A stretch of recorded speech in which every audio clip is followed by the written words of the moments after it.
tied with 2 minutes remaining on EA Sports. So from the 36 now, 1st and 10. Jones. And he can't get a throw away. He's taken down. Randy Gregory. He's the one that got home and takes him down for a loss of 9. He seemed to have a reasonable amount of time in the pocket, but he couldn't get rid of the football, and the end result, Charles, him on the ground. Yeah, he's got to keep an internal clock to go along with his offensive line. When you're talking about 3, 4, 5 seconds, that's a reasonable amount of time to expect to deliver the ball downfield. So great to try and complete a pass, but it's equally important to know when to throw the football away, too. Jones connects with Slayton. The reception good for 7. It's 3rd down. Clock rolling as the Giants will hurry to the line. Eluding the pressure right. And he works his way past the line of scrimmage and then slides to a halt. The Cowboys going to use their 2nd timeout now, as it comes with exactly a minute to go in the football game. Here's Riley Dixon now as he's on to punt for New York.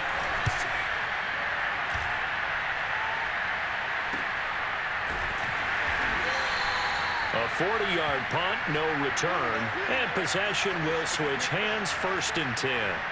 Here's the Dallas offense now heading back out onto the field. They've got work to do, but they do still have a bit of time here. And they've got to feel comfortable with that, but they have all their play sequences called.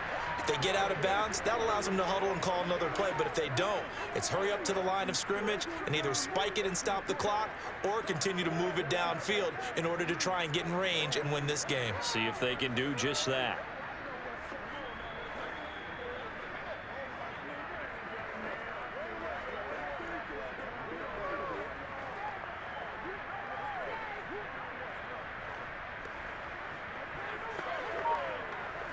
So here's a 1st and 10 now, down inside the 20.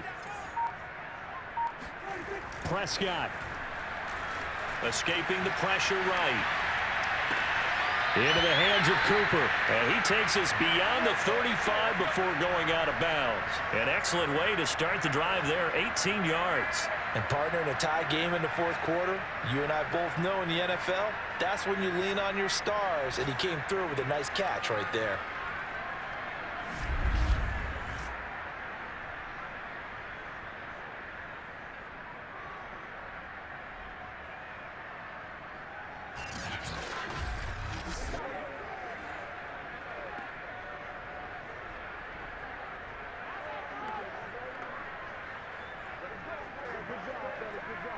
And I believe the referee's been buzzed. Yeah, they want to take another look at this call, and it's certainly a big one here late in a tight game. Did he keep those feet in bounds? That's the question they've got to decide. And I got to say, watching it in real time, it was awfully close. Yeah, it certainly looked like a heck of a catch because he didn't appear to bobble it, which could complicate things. But even with the benefit of replay, that's pretty tight. Well, here's the call.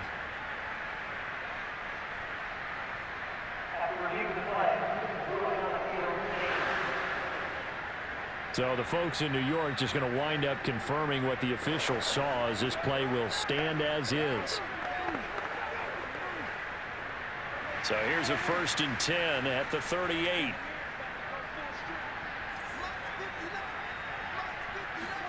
Now Prescott.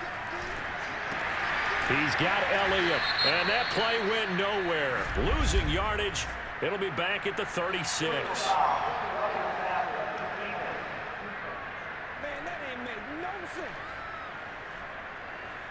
Maybe a frustration penalty there because he's picked them apart. They've tried their best to get to him and haven't done it successfully. A penalty as a result of that hit there.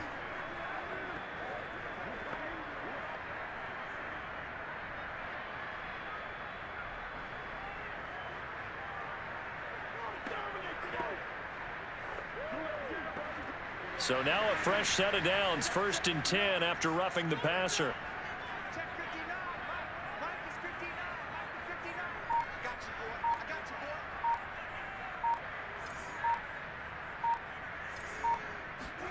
Now Dak. And he'll go underneath here to Elliott. And they'll get this just to the 47, 1-yard gain.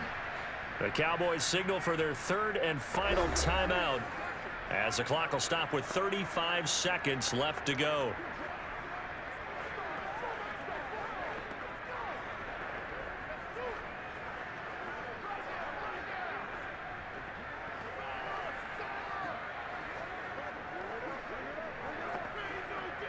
Still 9 remaining on second down.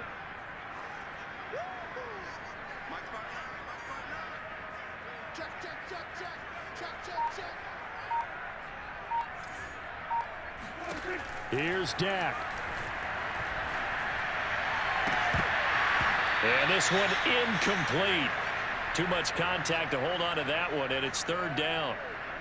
A field goal from this spot likely out of the question. They've got to get closer here on third down. To throw, Prescott. And that's Elliott, complete. And he's going to be out of bounds, but not before he takes it inside the 40.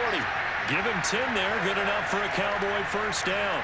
And passing yardage-wise, now up over 350 in this game. Pretty nice performance. Definitely that, which usually means you're putting a lot of pressure on guys trying to cover. If you're a defensive back and they put over 350 yards on you, you've had a long day.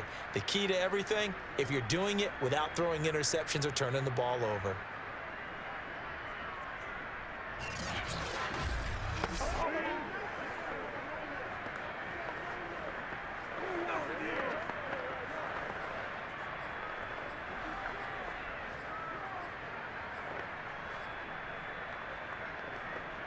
So from the 36 now, 1st and 10.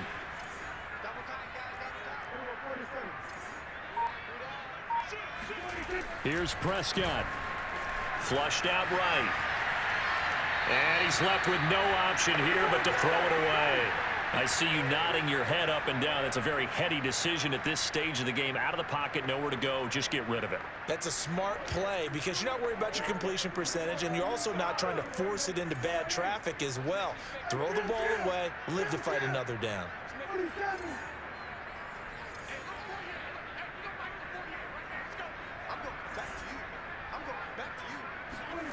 Here's Prescott. Flush to his right. And this is going to be intercepted. Picked up by the Michigan man, Jabril Peppers. And a big turnover there as his guys will get the football back. He got out of the pocket there, was wondering what he was going to do with it, but I think he was calling, his receiver was calling for the ball, wasn't he? He certainly was. The problem, he called for it too late, and when he delivered, they were all over him in the secondary and came up with the interception.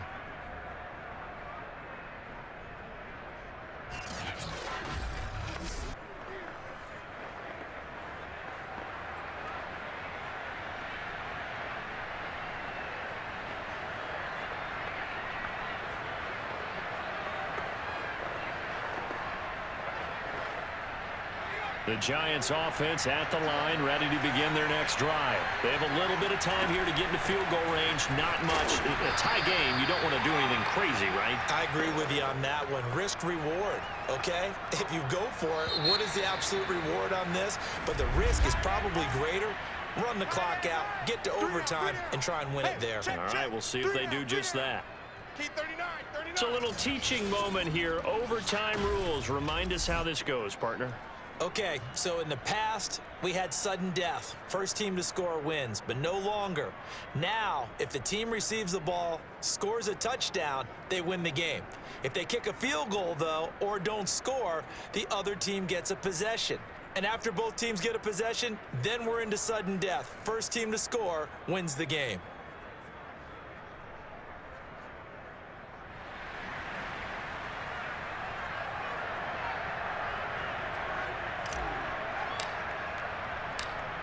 So we're right back where we started, all even as the kick's away.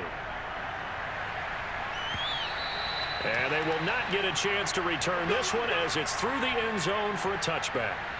And possession switching back to the New York Giants. They control their own destiny here. They have the football in overtime. Obviously, a touchdown would win it. And I think teams around the league are still adjusting to the idea of going downfield, scoring a touchdown wins the game, because they were used to just going downfield and trying to get in field goal range to win a game. Still having to make that transition. Let's face it now, the ones who are doing it best know they need to go down, attack, put the ball in the end zone, and not leave it up to a field goal and give the other team a chance. Yeah, as we said, they control their own destiny now. And now a throw on first down there, but it's incomplete. He was looking for Evan Ingram, the tight end. And it's second down. On the draw, this is Barkley. And maybe a measure of revenge there. He's had his way in this one, but this time they get him behind the line. It'll go as a loss of a yard, so now they deal with 3rd and 11. Throwing, Jones. He dumps it off to Barkley. And they get him down, but not before he takes it across the 40-yard line. Give them 18 there, and the Giants have a first down. And no one happier to see that than the Giants fans themselves. Saquon Barkley was used a lot his rookie year, 91 catches, which was a record for NFL rookies. That fell off to 52 in 2019, and then, of course, the injury in Week 2 at Chicago last year prevented him from reaching those heights.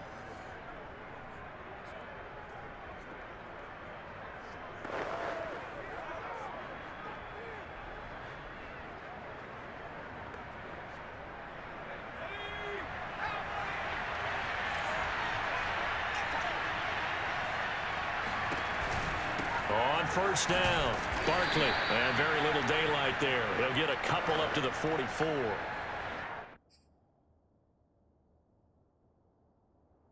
Well, any lane that might have been open there was closed pretty quickly, and that was because the defensive front, they won that battle at the point of attack at the line of scrimmage. They used great leverage, helped their spot, and stacked him up. And there we saw one of the downsides of blitzing during a rundown, because sometimes you get out of your gaps. You don't fit the run quite as well because you're headed towards the ball carrier with abandon.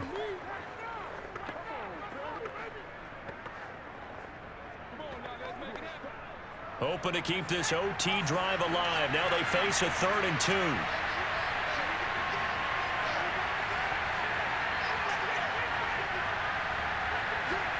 From the midfield stripe, they'll look to throw. Out to the right here to Shepard. And he's out of bounds as he gets this down to the 45. Jones and Shepard with a connection there for a Giants first down. And that's how you pick up a first down. Not only does he make the catch, but has enough body control to get his feet down inbounds, toe tapping and dragging to make sure he gets it done. Barkley with a carry on first down, and he'll get about 4. So 2nd and 6 forthcoming.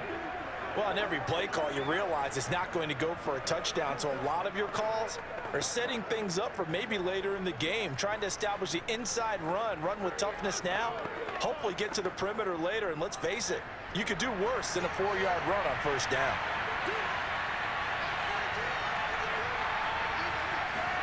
From the 41, Jones.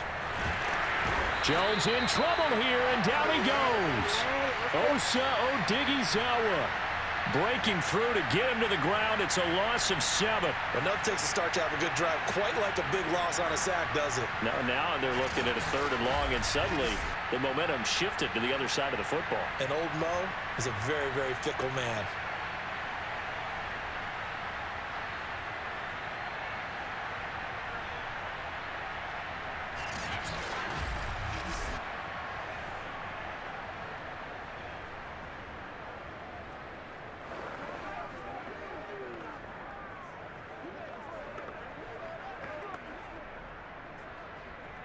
After that sack, 3rd and long, tough spot for Jones and the Giants.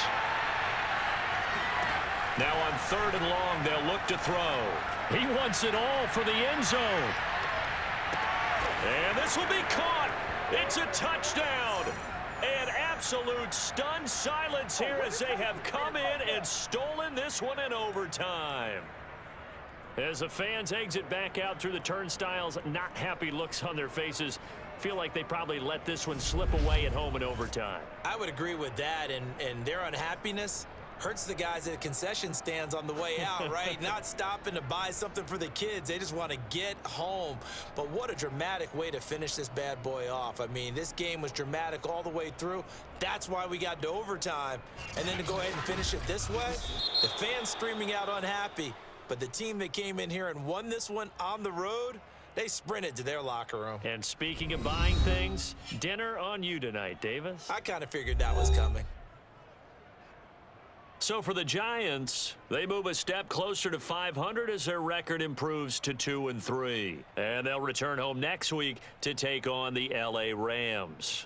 Meanwhile, for the Cowboys, the loss will move them back to 3-2 on the year. And they'll look to get back in the winning column next week as they head to Foxborough to face off against the New England Patriots.